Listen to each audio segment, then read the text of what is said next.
मैंने सुना कि मुल्ला नसरुद्दीन लौट रहा था यात्रा से, हज करके लौट रहा था, जहाज डूबने लगा, पानी का जहाज, पुरानी जमाने की कहानी। बड़ी मुश्किल हो गई, ऐसा तूफान कि सारे लोग बस आखिरी नमाज करने बैठ गए। मुल्ला ने भी आखिरी नमाज की, अब सब जा ही रहा था, तो उसने कहा कि हे प्रभु अगर बचा ले तो सब दे दूंगा, मैंने वो जो 9 लाख की अटारी बनवाई है वो भी दे दूंगा। और लोग भी चौंके सुन के, क्योंकि वो 9 लाख की अटारी तो मुल्ला दीवाना था उसके पीछे। तो उसने सारा दांव लगा दिया, उसने कहा कि 9 लाख की अटारी देखते हो, जिंदगी लगा दी इसको बनाने में, दान कर दूंगा, गरीबों में बांट दूंगा। संयोग की बात, नाव बच गई।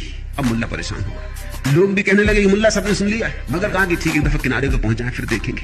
किनारे पे पहुंच के वो टालाटूल करने लगा कि अब करेंगे तब करेंगे, खोजबीन में रहा कि कोई तरकीब निकाल ले। आखिर सारे गांव ने इकट्ठे होकर कहा कि भाई ये बात जाती कि गांव को भी ईर्ष्या तो हो ही रही थी, 9 लाख की अटारी देख के सभी की छाती जली जा रही थी। ऐसा मौका कोई छोड़ना भी नहीं चाहता था कि अब इसकी ठीक से लानत मलामत करो, या तो दान करो इसको या स्वीकार करो कि तुम अपराधी हो, परमात्मा को कहते हो मुकर रहे हो। मगर मुल्ला भी एक होशियार, उसने कहा कि दान करेंगे, कल सुबह अटारी नीलाम करते और जो पैसा आया गरीबों में बांट देंगे। दूसरे दिन अटारी नीलाम हुई। मुल्ला ने कहा कि ये रही अटारी, और अटारी के सामने बांध दी एक बिल्ली। लोग पूछे बिल्ली किस लिए? दोनों साथ ही बिकेंगे। बिल्ली के दाम 9 लाख रुपया और अटारी का दाम 1 रुपया। तो उनका हद कर रहे, बिल्ली के दाम 9 लाख रुपया, 9 लाख की अटारी है, तुमसे भूल हो रही? उसने कहा भूल मुझे कुछ नहीं हो रही, जो मैं कर रहा हूँ वो ये, दोनों साथ जिसको खरीदना वो खरीद ले। 9 लाख की बिल्ली है, 1 रुपए की अटारी। मगर गांव बड़ा हैरान था कि मामला क्या है। जब सब खरीद लिए 9 लाख, तो मुल्ला ने अपनी जेब में रखे और 1 रुपया दान कर दिया। देखते हो चालबाजी, परमात्मा को भी मौका आ जाए तो धोखा देने में वो छोड़ेगा नहीं।